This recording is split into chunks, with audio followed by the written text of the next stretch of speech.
আসসালামু আলাইকুম গায়েস, আপনার সবাই কেমন আছেন?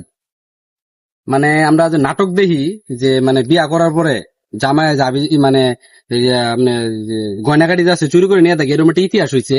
এটা আমি শুনছি, বুঝছেন? ইতিহাসটা হলো আপনার মেয়ে বিয়ে দিবে, মেয়ে বিয়ে দেওয়ার পরে তারা জামাই পক্ষ থেকে তারা লোকজন আসছে, আইসা এরা মেয়ে দেখছে। মেয়ে দেখার পরে মেয়ে পছন্দ হয়েছে, ঠিক আছে, মেয়ে পছন্দ হয়েছে, এখন তারা তুলে নিয়ে যাবে।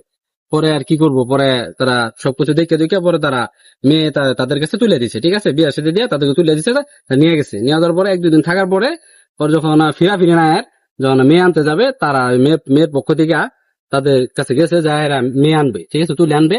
তো মেয়েরে নিয়ে আইছে, ঠিক আছে, মেয়ে সুদ্ধা জামাই সুদ্ধা তাদেরকে নিয়ে আইছে। নিয়ে আসার পরে 2 দিন আসিল।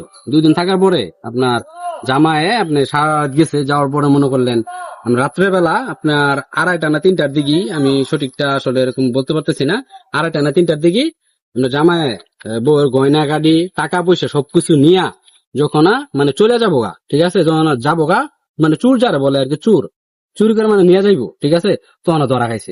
বউয়ের কাছে ধরা খাইলো কিনা আমি সঠিকটা জানি না, ঠিক আছে, ধরা খাইছে। ধরার পরে পরে ওটা ধরছে, ধরার পরে ওটা বাঁধছে, বান্ধার পরে তাদেরকে খবর দিছে যে এই সমাচার। পরে ওরা সবাই আইছে, বরপক্ষ থেকে আইছে, আর লোকজন এই অবস্থা, ঠিক আছে।